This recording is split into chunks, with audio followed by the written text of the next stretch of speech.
Okay, we'll start with this. From the desk of Alicia Baumgardner, who simply said, fight date approaching. I wasn't sure if Alicia Baumgardner would fight again this year. I thought she might be preoccupied with that reality TV show that she's supposed to be on. I don't really know how that works and whether or not they've wrapped shooting. No need to wonder.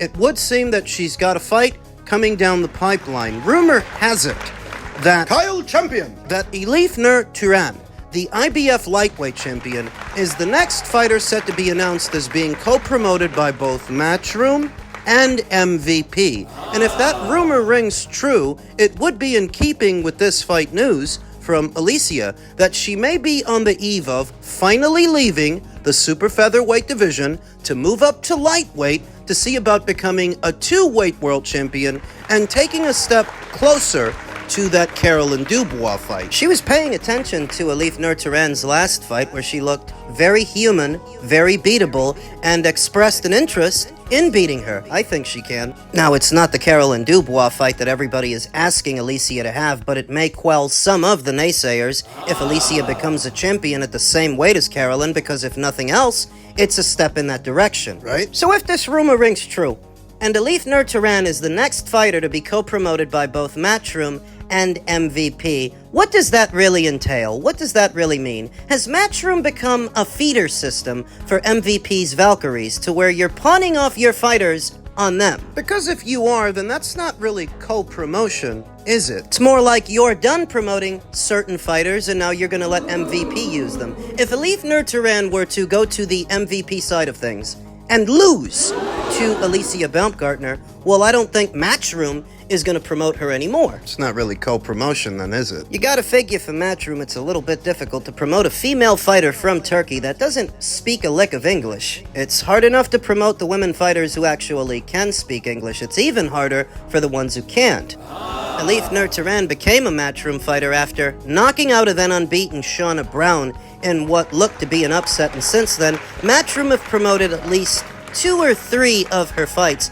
but you can tell they don't really know what to do with her, least of all when MVP has bought up so much of the real estate in women's boxing. Alicia Baumgardner would be a step up in class for her. That would be a big fight. So if nothing else, Matchroom has at least gotten Elif Turhan to that point, and at this one, it's time for MVP to take over. As stated, I think if she loses to Alicia, she's done with Matchroom. Beatrice Ferreira is. After Beatrice got knocked out by Elif Turhan, she hasn't fought under the Matchroom banner since, and we don't know what the future holds for her. I heard that she went back to the amateurs. I think a similar fate could await Elif Turhan if she loses to Alicia, and I personally think she's going to, because even though she's a dangerous puncher, she's got some of the poorest fundamentals of any reigning champion in that division. Kinda like what you used to see from Deontay Wilder. Deontay Wilder had pretty poor fundamentals, but a big punch. Largely in part because he overcommitted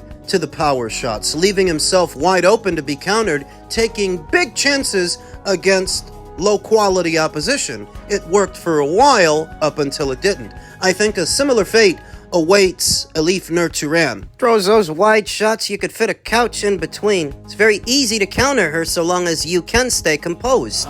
So that if an experienced fighter with a bit of poise and a bit of punch, a bit of power, were to share the ring with Elif, in theory, they would be able to exploit that. It's been a long time since Alicia Baumgardner knocked somebody out. She's come close to it in a few instances, but nothing like what you saw years ago when she shared the ring with Terry Harper. Yeah, some people are saying ever since she had that ped fiasco, the power went away. But in truth, that's not what I think it is. What I think it is she's been at 130 too long, and her body is urging her to move up, even if she doesn't know it. Because she's still able to get down there. She's still able to make 130. But her cardio ain't that great. Her power isn't what it used to be. She's not as snappy. At 135, not having to cut that extra 5, she may feel reinvigorated, re-energized, more powerful. 135, I think, will be a good weight for her. She won't be a small fry there, but Alicia is not a big woman, so I would say that 140 would be her ceiling. Though let's not put the cart before the horse. Currently, it looks like she's on her way to 135. It looks like she may be facing Elif Turhan in her next fight, and I believe she can beat her. In men's lightweight news, Jose Valenzuela calls for William Zepeda title fight. Jose Rayo Valenzuela has already identified his next target following his knockout win over Edwin De Los Santos. His revenge win, as they are 1-1 with each other. Edwin won the first one, Rayo won the rematch. The former WBA light welterweight champion congratulated William after his UD win over Lamont Roach last Saturday before making it clear he wants to meet the newly minted WBC lightweight champion. Felicidades por la victoria sin duda. Es otra gran pelea que me encantaría hacer. Ojalá algún día podamos compartir el ring. The fuck does that mean? Congratulations, and without a doubt, this is another great fight that I would love to have. Hopefully one day we can share the ring, Rayo Valenzuela wrote on X. Fresh off his second-round knockout of a ring-rusty Edwin De Los Santos on June 28th, Valenzuela is trying to turn that performance into another title opportunity. Before calling for Zepeda, he repeatedly called out fellow Zuffa fighter and WBO light welterweight champion Shakur Stevenson. But those public challenges gained little attention. Matching Valenzuela with Zepeda presents a different challenge. Zepeda is promoted by Golden Boy Promotions and competes on DAZN, while Valenzuela is now aligned with Zuffa and fights on Paramount+. Crossing promotional lines and television platforms is possible, but it usually requires a matchup with significant commercial value, unless one side is willing to bridge that promotional divide. Valenzuela may have to keep looking in-house for his next opportunity, while Zepeda pursues bigger names at lightweight. Neither promotion has shown interest in working together yet. According to the article written by Dan Ambrose at Boxing News 24, which isn't exactly true, they're working together, begrudgingly, for the upcoming Ryan Garcia versus Conor Benn fight. And I think that, depending on the outcome of that fight, that may affect the viability of this one. Rayo Valenzuela has his sights set on William Zepeda, while William seems to be targeting unification matches, unification opportunities. Assuming there are any. Floyd Schofield and Lucas Body are set to fight each other for the newly vacated WBA title. I anticipate Floyd Schofield might win that one, and if he does,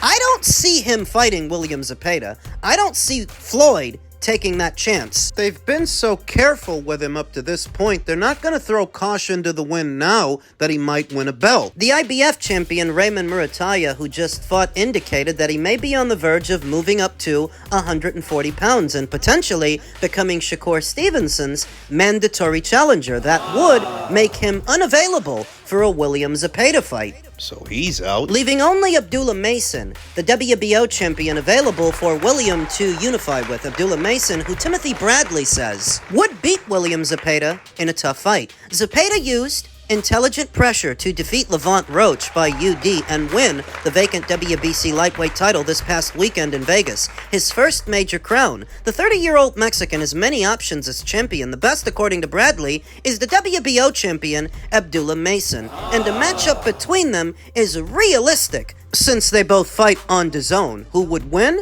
Bradley paused before giving his pick. I'm gonna go with Mason. It's the same thing I said. Bradley said on Inside the Ring, Bradley has always had respect for what Zepeda brings to the table, but his reverence went to another level after watching him beat Roach decisively. Still, Bradley would pick Mason 21-0 with 18 KOs in their hypothetical fight. The reason isn't complicated. The punching power, Bradley said. When you give Mason the opportunity to punch you in between, the kid can punch, and he doesn't mind punching with you. That power was on full display in Mason's first title defense on July 4th. The 22-year-old navigated some choppy waters in the first half of the fight against the very statuesque Albert Bell, who managed to make it into the 12th and final round, but that's as far as the challenger made it, as Mason dropped him 2 times before finally stopping him 45 seconds into the round to demonstrate his superiority. So why did Bradley hesitate when he was asked who would win? Who would win Mason versus Zepeda? Zepeda, like Mason, is a southpaw, lost badly to left-hander Shakur Stevenson in July of last year, but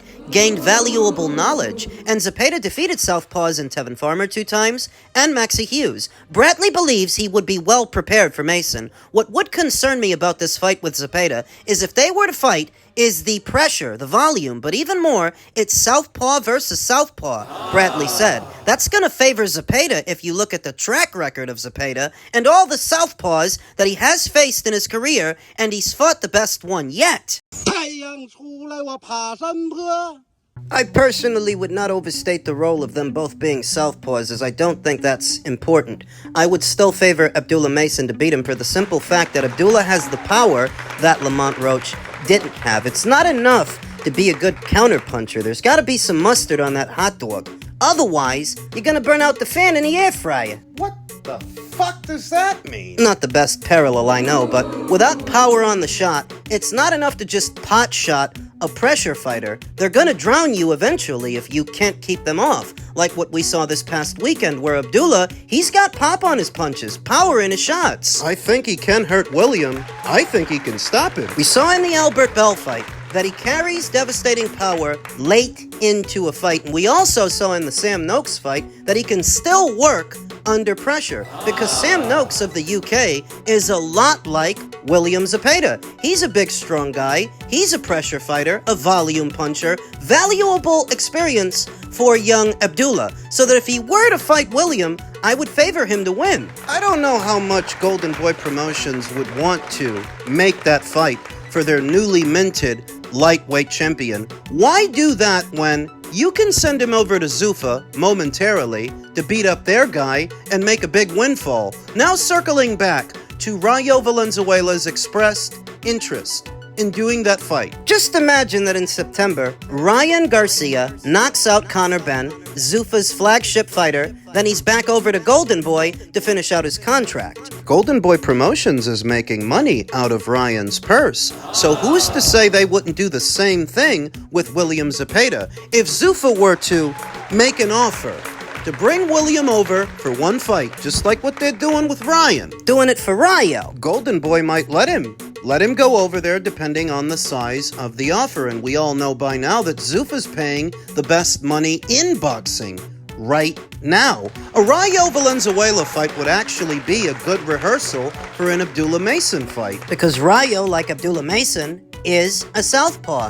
Not only that, Rayo would fight a very similar fight to the fight that Abdullah Mason would try to fight. He'd try to get up on his toes, stick and move, and work off the counter like he did with Isaac Cruz at 140. That's what he would try to do with William at 135. Very similar to what Abdullah Mason would try to do. So you can look at a Rayo Valenzuela fight as good preparation, a rehearsal for an Abdullah Mason fight that comes with a big windfall, a lot of money. Now, who would win the fight? It's a separate question. I think it's closer than most people would give it credit for. Rayo has power. We saw that in the De Los Santos fight. And he's now being trained by Robert Garcia, which I would say is a step up from Jose Benavidez, who used to train him. I might lean towards William to drown Rayo Valenzuela under the pressure, but it's not a foregone conclusion. I would call that a 60-40 fight where I'm leaning towards William, but he's not a lock. Rayo can punch. And he's on a hot streak. He's got momentum. He's been looking good. I think that's a potential fight for what remains of this year, or something that could happen in the next one. Over to the men's cruiserweight division and the ongoing story that has the boxing world's attention. Veteran boxing scribe Lance Pugmire said, "I just spoke to Don King. He remains confused, hurt, and saddened by his fighter Noel Mikaelian turning to Zuffa And the fight with Jai Opetaia under the advisement of his manager Antonio Gurges. When King had David Benavidez fight ready, quoted OJ's song, "They smile in your face, the backstabbers."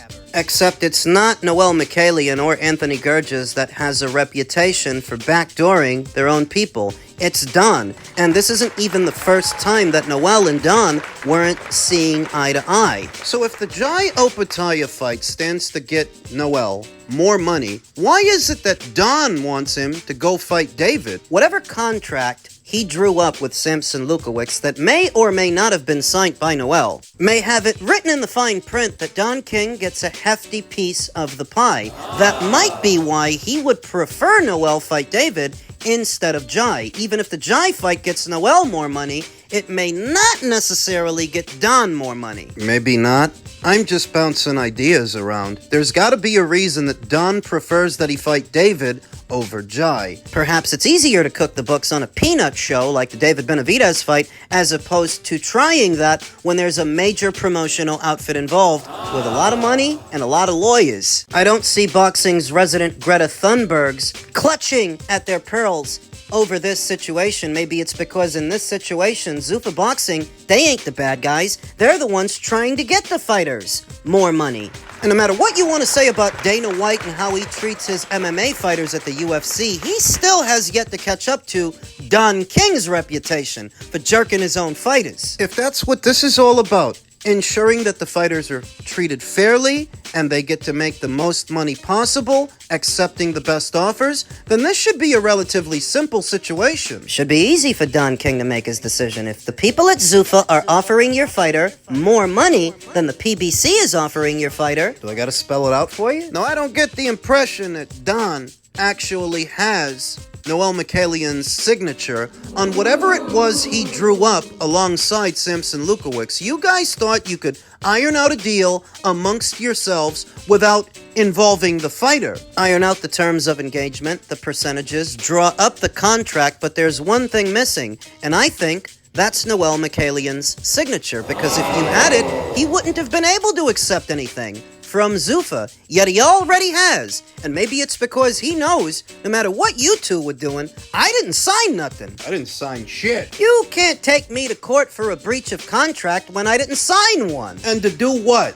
To fight David Benavidez all the way out there in December, over a year out from my last fight, when I could be fighting much sooner than that and for more money. You ain't got me by the balls, so I'm gonna go with the Jai Opetaia fight. That's how this reads. Because even if Noel Mikaelian himself is not fluent in legalese, his manager, Anthony Gurges, he might be, and he would know whether or not Noel Mikaelian signed on the dotted line. I don't think he did. So what they're doing now is tantamount to scare tactics, a sophisticated bluff intended to intimidate Noel Mikaelian into accepting the David Benavidez fight under threat of a lawsuit. But without a signature, you can't take him to court. You can't constitute a breach of contract over a piece of paper that he didn't sign. So now Don King is confused and he feels betrayed when the most pertinent question is, do you have Noel Mikaelian's signature or not? This has got to put the climate change activists of boxing in a precarious situation because